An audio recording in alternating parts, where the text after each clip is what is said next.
Hello friends, Rosie here, and we're back with another one of these discussion videos, where we overhaul some of the more ridiculous design by Behavior Interactive. Now, today we're doing the Doctor. Uh, I see a bunch of tier lists come out, and they have Doctor in, like, B tier. I don't know what the fuck y'all are smoking. This character is at least A tier. I consider him to be a top 5 character. I don't know what the hell y'all are smoking with this B tier shit. I really don't think this character needs any buffs. I think he's phenomenal. I think his rework is the second best thing that Behavior has done this year. Phenomenal job. Tapping into the potential of a character that has always had it. Phenomenal job on this rework. I don't know what the hell this B tier shit is. He's got anti-loop tracking, lethality. I don't know. I don't know what the B tier shit is. So, not that the Doctor needs buffs, but if we're gonna say he's B tier, if we're gonna pretend that he's B tier, then by all means, let's take a look at some of this more ridiculous stuff. Because while Doctor does have one of the better kits in this game, there's still some garbage here. There's still some stuff that doesn't belong, stuff that we can weed out, stuff that we can improve a little bit. Okay, so let's go ahead and get started. How to buff the Doctor. All right, base kit changes. Okay, now this is a completely optional base kit change. He doesn't really need this, but we did tweak his restraint add-ons a little bit because I felt like the effect that one of the effects of his restraint add-on should be base, and that would just be the moderate increase the duration of the illusionary doctors. 1 second, you can't get much use out of that. A 3 would be nice. Just 3 seconds of illusionary doctors in the base kit. That would be nice. But again, he doesn't really need this. It's just something since we did tweak his restraint add-ons just a little bit. We decided to give them a new effect and then move this effect to the base kit. Okay, now a bit of a change with how we have done these. Instead of just going in kind of a random order, I decided to start with the stuff that's working, so we can see what we kind of left in. So we'll go ahead and start. The first family of add-ons that we left are the electrodes. Moldy, polished, and high stimulus electrode. Slightly increased shock therapy attack range, moderately increased shock therapy attack range, and considerably increased shock therapy attack range. He has an argument to move Moldy Electrode up to his base kit, but I don't think I think he's top 5 with or without it. He already was given a base buff to his shock range when they reworked him. I don't know if he needs it. That being said, I think these add-ons are still some of his best because his range is a little short, but he was given a base buff to where he's playable without Moldy now. Because I don't know who remembers this once upon a time, but Moldy Electrode used to be his best add-on. It was the one that gave his shock therapy usability without providing too much of a drawback. But now that they got rid of the drawbacks, High Stimulus is obviously the best. But this family of add-ons is good. So consider moving Moldy to his base kit, but I don't think he needs it. So let's go ahead and just move on. This family is working. This is good. This stuff is really good on him. Oh, this is a spoiler for later. Lol. Ignore that. Ignore that. Oh my goodness. Okay. That's one of my gimmicky comments if you've seen these before. Okay, so the next family that is working would be the pallet family. Order. Class 1. Slightly decreases static blast cooldown. Broken pallets appear to be replaced with illusionary pallets. New illusionary pallet every 20 seconds. Okay, so then the Doctor can see their auras. So Order Class 1, Order Class 2, and then Order Carter's notes. Considerably decreases static blast cooldown, moderately decreases static blast cooldown. That's the only difference here. So the broken pallets are working. The broken pallets are decent. They're better on Doctor than they are Freddy, because Doctor would get both the anti-loop and the broken pallets, so that's why the pallets are better on him than they are on Freddy. So this is working. This family is working. I run them sometimes. They're good. They're certainly good. So these are also working. Moving on. Leave those alone. Next, the next family of add-ons that we leave alone, Discipline. Discipline Class 2, Discipline Class 3, Discipline Carter's Notes. Okay, what they do is they decrease the shock detonation delay of shock therapy slightly, moderately, and considerably. So just what that means is after you hit a shock, they still have a second to vault or drop a pallet before they are actually affected by the shock therapy. So this delays that time. So you can it helps you anti-loop essentially. These help you anti-loop. So in other words, they're really good and they're really needed. Discipline, Carter's notes being probably Doctor's best add-on right now, including iridescence. So this add-on right here is super, super good. Mwah. Super, super good purple add-on right here. These are working. Leave them alone. They also have some other effects where they can red stain and tear radius constantly active and all that shit. You would obviously just leave that alone as well. Just leave these add-ons exactly as they are.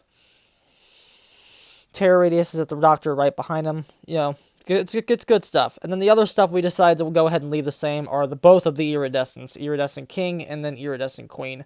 Iridescent King is technically going to be getting a buff because we're buffing Calm and Restraint. A little bit. Okay, not really Restraint. Because Restraint wouldn't be... Restraint... Calm is the one that they would be getting the buff. No, not really. Actually, the more I think about it, no. Because you'd have to be actually running those to be getting... Because the Afflictions are... The tear radius stuff. Okay, never mind. Ignore that. But they get the pallets and all that shit. So, King is not getting buffed. Scrap that. And then Queen, the static charges are working. I considered making the static charges more of a part of his kit on some other add-ons, but I figured it would take away from the Queen's iridescent value. So I just left it alone. They're working. They're good. And they're good together. So they're working. And so now we're coming to the stuff that we're changing. Okay, so we got that all the way. That was Behavior. This is Behavior's most impressive design yet, right? With like, how many add-ons did we keep? 1, 2, 3, 4, 5, 6, 7, 8, 9, 10, 11. So Behavior, we actually kept 11 of Behavior's add-ons. You can see how this is one of the better kits in the game. The Doctor has 11 usable add-ons in his current form. And like, technically more, because the stuff that we're actually going to buff isn't actually too bad. Like, Doctor's worst stuff is better than like a lot of other characters' worst stuff, for real. Doctor's worst stuff is better than half of Myers' kit, and I'm not even lying to you. So with that being said about how this isn't actually that terrible, moving on, let's see what we can do here. There's still some clunky design in here. Restraint Class 2 Behavior, let's read it. Reveals the survivor's auras for 1 second when their badness tier increases. You can keep or get rid of that. I don't think it particularly matters. And then it moderately increased the illusionary Doctor duration. So we moved that base, and now we can give this a new effect. Okay, the effect that we chose is kind of good. So you can either keep or scrap the aura reveal when the madness tier increases. I kind of like it because it counters Calm Spirit. It's alright. But mine is... The change that we add to replace the illusionary Doctor effects is that survivors start the match in Tier 1 of Madness. So you're already a bit accelerated. You'll see your Tier 3 earlier. You'll see that gen slow down just a bit earlier than you would otherwise. Okay? And then that would be our family. Restraint Class 3. Behavior reveals the survivor's aura for 2 seconds, and then it has the increased Doctor duration. Okay? So mine, all survivors start the match in Tier 1 of Madness and an additional shock therapy attack. So basically Tier 1.5. One shock therapy will put them in Tier 2. One static blast, one shock therapy puts them in Tier 3. Okay, just speeds up the Doctor a little bit. It gets that kind of slow Tier 3 clunky design. Speeds it up just a little bit. Which brings up to Restraint Carter's notes. Behavior, 3 seconds. Again, keep or get rid of that and increase Doctor duration. Mine would be all survivors start the match in Tier 2. So boom, static blast, you already have some Tier 3s on the board. Very good way to start slowing down those gens. And also a good combo with some of the other add-ons we have down here. Calm Class 1. This is the family that is very underwhelming. Okay? And we'll explain why. We'll read it. Slightly increases terror radius while static blast is ready. Decreases terror radius while static blast is on cooldown. Okay? One, this is basically Monitor and Abuse. Monitor and Abuse does this with the increased terror radius to actually hit your static blast. What it's trying to do is make sure you don't miss your static blast. Okay? Now, it doesn't, and then it also does that distant illusionary terror radius garbage. You can just completely rework this add-on. Mine is that it slightly increases the duration of the effects of a shock therapy attack. So it's basically the opposite of discipline. So discipline works at the beginning, right? Calm would work at the end, where you shock them and they are under the effects longer, so they can't drop pallets for a longer duration. They can't dead hard for a longer duration. So one shock gets you more anti-loop value. So discipline will work at the beginning of the shock, and then calm would work to buff the ending. So it would mean less shocks to get the anti-loop play that you want, to speed up those interactions at the loop chases just a little bit more. So that's this family. Calm class 2, behaviors moderately increases the tear radius. Like, yeah, you don't really need this, because Whispers is this add-on. You could just run Whispers in your perk slot and you'll never miss Static Blast ever, really. So, moderately increases the duration, and then Carter's notes would be considerably increases the duration of the shock therapy. So the more shocks you throw out, the longer they're under the stun, and so the longer you take care of those pesky dead hards, and you take care of those pesky loops that you wouldn't be able to get otherwise, like some of those bigger loops. What this would do for him is it would help him use the shock therapy at bigger loops, such as jungle gyms. It would get more value from one shock. Not even Discipline does that. Discipline just moves the effects of the shock sooner. It doesn't increase the value of how much you get from one shock. That is what this would do. And then the 3 other add-ons, these are the gimmick add-ons. Maple Knight reveals the shock therapy area of effect. I can't believe this wasn't scrapped. This is that one we got rid of earlier. Kicking a generator blocks it for 10 seconds. Its aura is revealed in white, and then additionally, it applies overcharge to the generator. So it's basically just overcharge as an add-on. Not the best, but it's a common, whatever. It's kind of a throwaway, but I mean, it's not too bad. It's my gimmicky block the gen for 10 seconds to get it down and potentially pop goes the weasel. It's that add-on.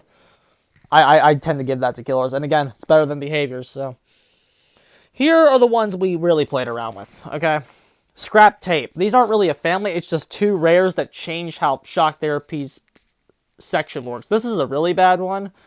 Shock behavior. Shock therapy's Scrap Tape. Shock therapy's area of effect becomes a ring placed 8 meters in front of the doctor with an outer radius of 4.2 and an inner radius of 3. Like, that is just truly bad. That's wretched.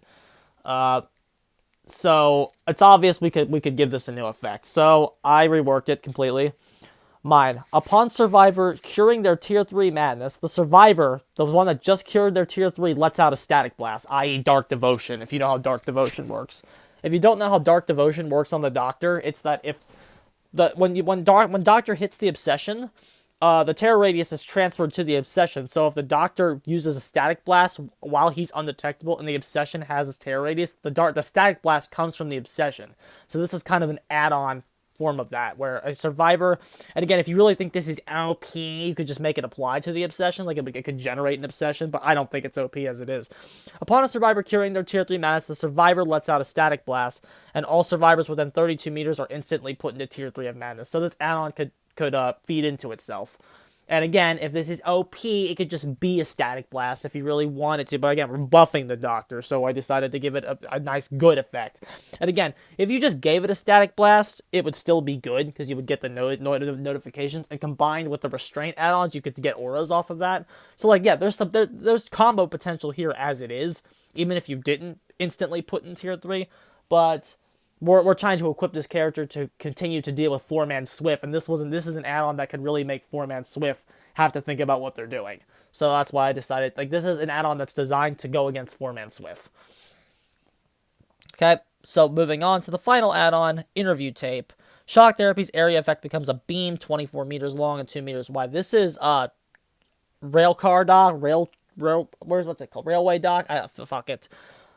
I think it's bad. I know it has a cute following, but it's bad, people. Be honest with yourselves. It's bad. So, I gave it a completely new effect, just like the other tape. Downing a survivor and receiving an attack bonus scoring event at the same time. So basically, if you actually use your power to anti-loop and then get it down, it triggers one of the following effects. It gets rid of all the cooldown on static blasts that currently exist. So if you down somebody with an attack bonus scoring event, and your static blast is on cooldown, it readies your static blast for your next play. So basically, can put those tier 3s on the board faster. And then, if your static blast is already off cooldown, it doubles the range of your next static blast and your next shock therapy attack. So you get a double boost. So 32 meters, you get a 64 meter static blast, And if you're running high stimulus electrode, ooh boy. So yeah, it basically gets rid of these gimmick add-ons and gives them more combo utility with the rest of the kit. And again, and then we also made the rest of the kit more usable, combining with the rest of the good design that is already here. This is a bit shorter one. I don't even know if we broke 20 minutes with this one. It feels like we're 15, 17 minutes into this. There's not a lot to say here. The Doctor rework is one of the better characters in the game. His kit is already really good, and again, he really doesn't need any buffs because, as I said, it's my opinion that he's a top 5 character. But if you're gonna call him B tier, right, and you're gonna tell me there's room for buffs here, we could consider something like that to be added. But again, massive achievement overall with the Doctor rework. Super good, and they really took a low tier and buffed him, which is what I wish they would do to the rest of the fucking roster. GG's, boys.